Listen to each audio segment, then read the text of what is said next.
आज का ये एपिसोड शुरू करने से पहले एक छोटी सी बात। क्या आप भी अपना पॉडकास्ट बनाने की सोच रहे हैं? तो एंकर ट्राई कीजिए। ये पॉडकास्ट बनाने का सबसे आसान तरीका है। नंबर 1, ये फ्री है। नंबर 2, इसमें कई सारे ऐसे टूल्स हैं जो आपको अपने फोन और कंप्यूटर पर रिकॉर्ड और एडिट करने की फैसिलिटी देते हैं। नंबर 3, आप अपने पॉडकास्ट को डिस्ट्रीब्यूट भी कर सकते हैं, जिससे इसे स्पॉटिफाई और दूसरे प्लेटफॉर्म पर सुना जा सके। तो डाउनलोड कीजिए फ्री एंकर ऐप या विजिट कीजिए anchor.fm पर अपना पॉडकास्ट स्टार्ट करने के लिए। ये तो थी एक छोटी सी जानकारी, और अब शुरू करते हैं एपिसोड का सिलसिला। तो आज के एपिसोड में लीजिए सुनिए फणीश्वर नाथ रेणु के लिखे उपन्यास मैला आंचल का भाग 4, मेरी यानी समीर गोस्वामी की आवाज में। सद्गुरु हो, सद्गुरु हो। महंत साहब सदा ब्रह्म बेला में उठते हैं। हो रामदास, आसन त्यागो जी, लक्ष्मी को जगाओ। सद्गुरु हो, ये कभी जो बिना जगाए जागें। रामदास, हो जी रामदास। रामदास आंखें मलते हुए उठता है, बाहर निकलकर आसमान में भुरु कुआ को देखता है, फिर रामडंडी को खोजता है। भुरु कुआ भोर का तारा, रामडंडी तीन तरवा। अभी तो बहुत रात बाकी है। महंत साहब आज बहुत पहले ही जग गए हैं। माघ का जाड़ा तो बाघ को भी ठंडा कर देता है। सरकार, रात तो अभी बहुत बाकी है। रात बहुत बाकी है तो क्या हुआ, एक दिन जरा सवेरे ही सही। सो मत, दूनी में लकड़ी डाल दो, कोठारिन को जगा दो। सतगुरु साहब ने सपना दिया है। लक्ष्मी उठी, उठकर महंत साहब के आसन के पास आई, हाथ जोड़कर साहिब बंदगी किया और आंखें मलते हुए कुएं की ओर चली गई। लक्ष्मी के रग रग में अब साधु स्वभाव, आचार विचार और नियम धर्म रम गया है। साहिब की दया है, और ये रामदास, गुरु जाने इसकी मति गति कब बदलेगी। बचपन से ही साधु की संगति में रहकर भी जो नहीं सुधरा, वो अब कब सुधरेगा। भक्ति भाव न जाने भोंदू, पेट भरे से काम। बस दो ही गुण हैं, सेवा अच्छी तरह करता है और खंजड़ी बजाने में बेजोड़ है। अरे हो रामदास, फिर सो गए क्या? गंगा जली में जल भर दो।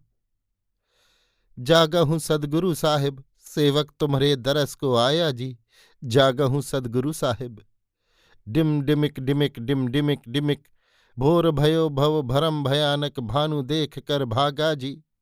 ज्ञान नैन साहब के खुल गयो, थर थर कांपत माया जी। जागा हूं सदगुरु साहिब। माघ के ठिठुरते हुए भोर को मठ से प्रातकी की निर्गुण वाणी निकलकर शून्य में मंडरा रही है। प्रातकी यानी प्रभाती। बूढ़े महंत साहब पहला पद कहते हैं। दंतहीन मुंह से प्रातकी के शब्द स्पष्ट नहीं निकलते। गले की थरथराहट सुर में बाधा डालती है। बेसुरा राग निकलता है। दमे से जर्जर शरीर में दम कहाँ, लेकिन लक्ष्मी सब संभाल लेती है। 5 साल पहले प्रातकी गाने के समय उसकी आंखों की पलकें नींद से लदी रहती थीं। महंत साहब जब गीत की दूसरी पंक्ति भोर भयो भव भरम गाते थे, तो वो बहुत मुश्किल से अपनी हंसी रोक पाती थी।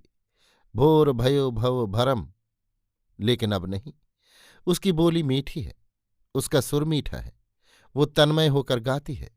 उसकी सुरीली तान के साथ महंत साहब के बेसुरे और मोटे राग का मेल नहीं खाता। फिर भी संगीत की निर्मल धारा में कहीं विरोध नहीं उत्पन्न होता। महंत साहब का मोटा राग लक्ष्मी के कोमल लय को सहारा देता है, शहनाई के साथ सुर देने वाली शहनाई की तरह। भौं। रामदास की खंजड़ी की गमक निशब्द वातावरण में तरंगे पैदा करती है। खंजड़ी में लगी हुई छोटी छोटी झुनुकियों की हल्की झुनुक, मानो किसी का पालतू हिरन नाच रहा हो, दौड़ रहा हो। डिमिक डिमिक रुन झुनुक झुनुक। प्रातकी के बाद बीजक शबद, रामुरा झींझी जंतर बाजे, कर चरण बेहुना नाचे, रामुरा झींझी। और तब सत्संग। रोज इसी बेला में सत्संग होता है। प्रातकी सुनते ही मठ के अन्य साधु सन्यासी अतिथि अभ्यागत तथा अधिकारी भंडारी वगैरह जग जाते हैं। प्रातकी और बीजक में कोई सम्मिलित हो या नहीं, सत्संग में भाग लेना अनिवार्य है। मठ का भंडारी इस समय रोज की हाजिरी लेता है। इस समय जो अनुपस्थित रहे उसकी चिप्पी बंद हो जाती है। चिप्पी यानी राशन। सत्संग में महंत साहब साधुओं और शिष्यों को उपदेश देते हैं, प्रश्नों के उत्तर देते हैं, अज्ञान अंधकार को अपनी वाणी से दूर करते हैं। सतगुरु सेवा सत्य करी, माने सत्य विचार, सेवक चेला सत्य सो, जो गुरु वचन निहार। फिर 7 चक्र परिचय। प्रथम चक्र आधार कहावे, गुद स्थल के माही। द्वितीय चक्र अधिष्ठान कहिए, लिंग स्थल के माही। तृतीय चक्र मणिपूरण जानो, नाभि स्थल। सत्संग समाप्त होते ही भंडारी उपस्थित मूर्तियों की गिनती लेता है। रानीगंज के 3 गो मूर्ति तो आज 7 दिन से धरना देले हथुन। जायला कहे हेन त कहे हथिन, बलू सरकार से आज्ञा ले ली है। बेला मठ के एक मूर्ति के बुखार लगलेन है, दुकान में सबुरदाना न भेटाई है। कोठारिन लक्ष्मीदासिन का रोज इसी समय बक बक झकझक बहुत बुरा लगता है। सत्संग से प्राप्त की हुई मन की पवित्रता नष्ट हो जाती है। लेकिन क्या करे, मठ के इस नियम को जरा भी ढीला कर दिया जाए तो साधु वैरागी 1 महीने में ही मठ को उजाड़ देंगे। बाहर के साधुओं के लिए 4 ही दिन रहने का नियम है। मगर रानीगंज की मूर्तियों को खुद सोचना चाहिए, यहां कोई कुबेर का भंडार तो नहीं। लक्ष्मी, महंत साहब कहते हैं, आज भर रहने दो। भंडारी, जितनी मूर्ति आज हैं सबों का बाल भोग और प्रसाद आज लगेगा। बाल भोग यानी जलपान और प्रसाद यानी भात।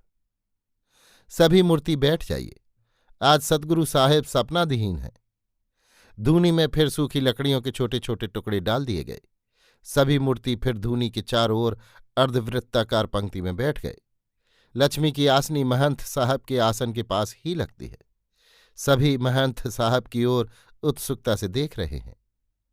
आज मध्यरात्रि में सतगुरु साहेब सपने में मेरे आसन के पास आए। हम जल्दी से उठ के साहेब बंदगी किया।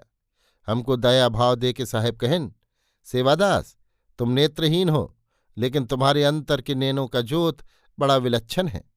हम भेख बदल करके आए और तू पहचान लिया। तुम्हारे ज्ञान नेत्र में दिव्य जोत है। सो तुम्हारे गांव में परमारथ का कारज हो रहा है और तुमको मालूम नहीं। गांधी तो मेरा ही भगत है। गांधी इस गांव में अस्पताल खोलकर परमारथ का कारज कर रहा है। तुम सारे गांव को एक भंडारा दे दो। कह के साहब अंतर्ध्यान हो गए। हमारी निद्रा भंग हो गई। सद्गुरु के विरह में चित्त चंचल हो गया। विरह अगिन तक कैसे बूझे, गृहबन अंधकार नहीं सूझे। आखिर सद्गुरु आज्ञा शब्द विचार कर चित्त को शांत किया। महंत साहब के सपने की बात तुरंत गांव भर में फैल गई। बलदेव हरगौरी संवाद और यादव सेना के अचानक हमले ने गांव की दलबंदी को नया जीवन प्रदान कर दिया था। जोतकी जी की राय है, यादव लोग बार बार लाठी भाला दिखाते हैं। राजपूतों के लिए डूब मरने की बात है। फौजदारी में यतलाय देकर इन लोगों का मोचेलका करवा लिया जाए। यतलाय यानी इत्तला। लेकिन सिंह जी थाना फौजदारी से घबराते हैं। बात बात में गाली और डेक डेक पर डाली। कानूनी कचहरी की शरण जाना तो अपनी कमजोरी को जाहिर करना है। समय आने पर बदला ले लिया जाएगा। अकेले यादवों की बात रहती तो कोई बात नहीं थी। इसमें कायस्थ समाया हुआ है। मरा हुआ कायस्थ भी बिसाता है। फिर वो बदमाशी हरगौरी की ही है। मेरे दरवाजे पर किसी को उठ जाने के लिए कहना, मेरे दरवाजे पर किसी को मारने के लिए उठना, ये तो अच्छी बात नहीं। यादव टोली में अब दोपहर से ही ढोल बजने लगता है। ढाक ढिन्ना ढाक ढिन्ना। शोभन मोची को एक नया गमछा और एक नई गंजी मिली है। काली थान के बड़ के पास गाय भैंस बथान करके दोपहर से ही कुश्ती खेलने लगते हैं यादव संतान। बालदेव जी ने जिस दिन अनशन किया था, शाम को खेलावन यादव के दरवाजे पर कीर्तन हुआ था। बालदेव जी का सिखाया हुआ सुराजी कीर्तन, धन धन गांधी जी महाराज, ऐसा चरखा चलाने वाले कीर्तन के बाद बालदेव जी ने भैंस का कच्चा दूध पीकर व्रत तोड़ा था। कहते थे, अब हिंसा बात करने से फिर अनशन करेंगे। अब के 2 दिनों का सुराजी कीर्तन लहसन का बेटा सुनरा खूब गाता है। बालदेव जी जबकि फिर उपवास करेंगे तो सुनना, अभी और सीख रहा है। सिपहिया टोला में तो अब दिन में ही उल्लू बोलता है। तहसीलदार कह रहे थे राजपूतों की सिट्टी गुम हो गई है, हल्दी बोला दिया है। हल्दी बोला यानी चित्त कर देना। कालीचरण बहादुर है। अस्पताल के सभी घर बनकर तैयार हो गए हैं, सिर्फ मिट्टी साटना बाकी है। बिरसा मांझी ने कहा है संथाल टोली की सभी औरतें आकर मिट्टी लगा देंगी आज। अलबत्त मिट्टी लगाती हैं संथाली ने, पोख्ता मकान भी मात। अगले शनिचर को डागर बाबू ने बलदेव जी से दस्तखत करा लिया है। भैंस चरमन बाबू जरूर यादव ही होंगे। भैंस चरमन बाबू यानी वाइस चेयरमैन। किसी दूसरी जाति का ऐसा नाम क्यों होगा भैंस चरमन बाबू? तहसीलदार के यहां जाकर देखो, खुर्सी ब्रींच, बड़े बड़े बक्से में दवा, बाल्टी, कठौत, लोटा, पानी का कल गाड़ा जाएगा जैसे रौतहट के मेला में गड़ता है। शनिच्चर को ही महंत साहब का भंडारा है, पूड़ी जलेबी का भोज। सारे गांव के औरत मर्द, बूढ़े बच्चे और अमीर गरीब को महंत साहब खिलावेंगे। सपनौती हुआ है। यादव टोली का किस्नू कहता है अंधा महंत अपने पापों का प्रायश्चित कर रहा है। बाबाजी होकर जो रखेलन रखता है वो बाबाजी नहीं, ऊपर बाबाजी भीतर दगाबाजी।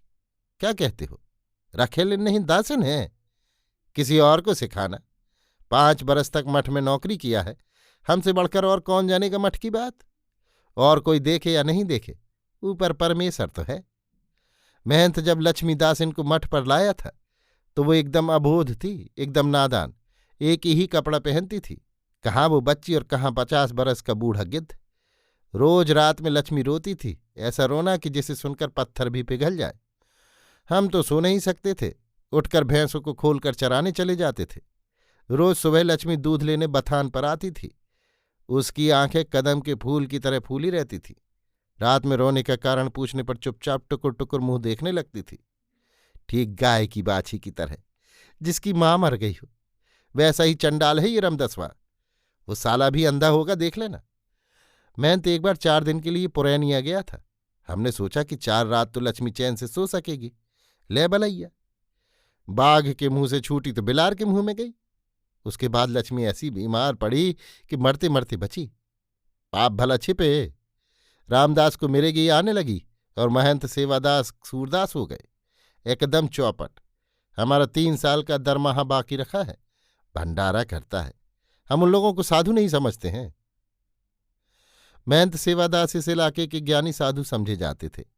सभी शास्त्र पुराण के पंडित। मठ पर आकर लोग भूख प्यास भूल जाते थे। बड़ी पवित्र जगह समझी जाती थी। लेकिन जब महंत दासिन को लाया, लोगों की राय बदल गई।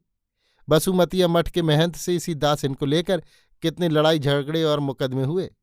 बसुमतिया का महंत कहता था लक्ष्मी दासिन का बाप हमारा गुरु भाई था, इसलिए बाप के मरने के बाद उस पर मेरा हक है।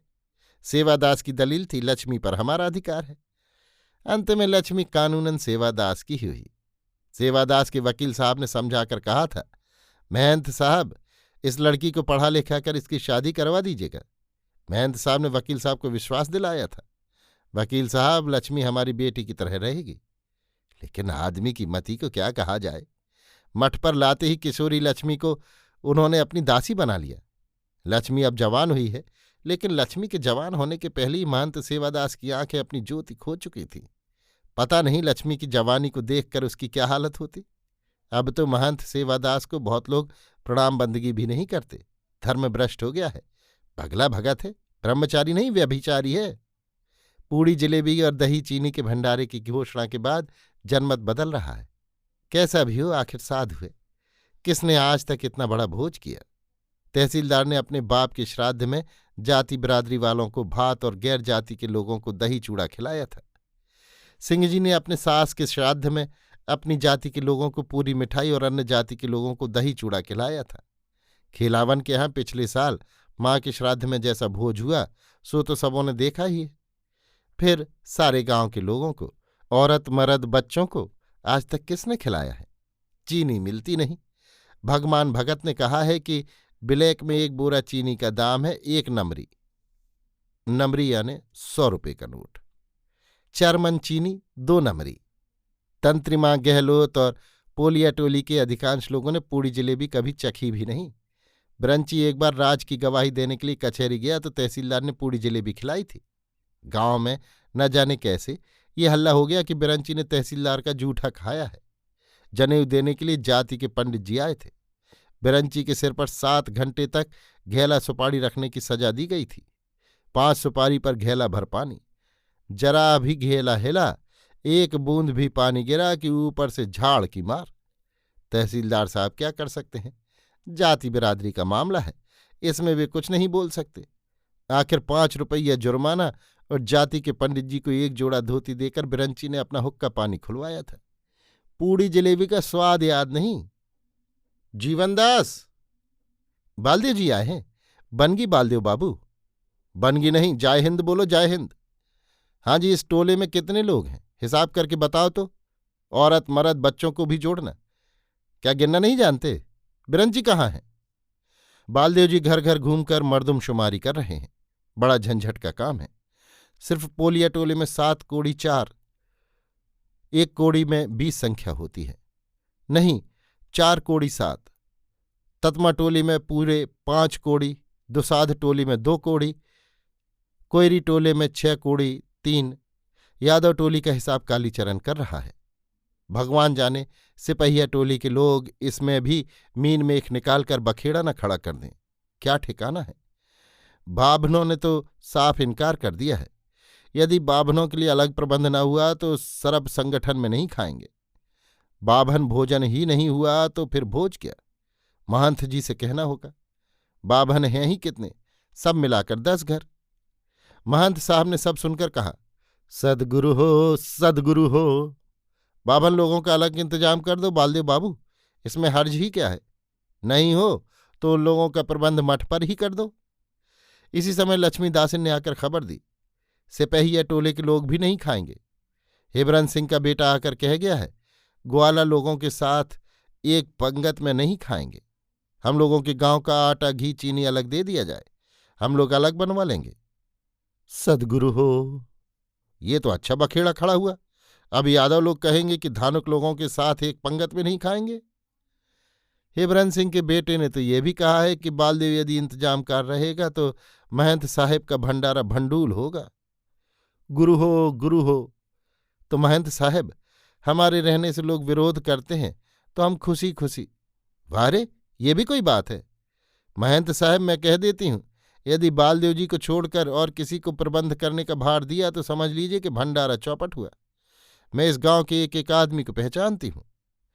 बालदेव ने पहली बार लक्ष्मी की ओर गर्दन उठाकर देखने की हिम्मत की। निगाहें ऊपर उठी और लक्ष्मी की बड़ी बड़ी आंखों में वो खो गया। आंखों में समा गया बालदेव शायद।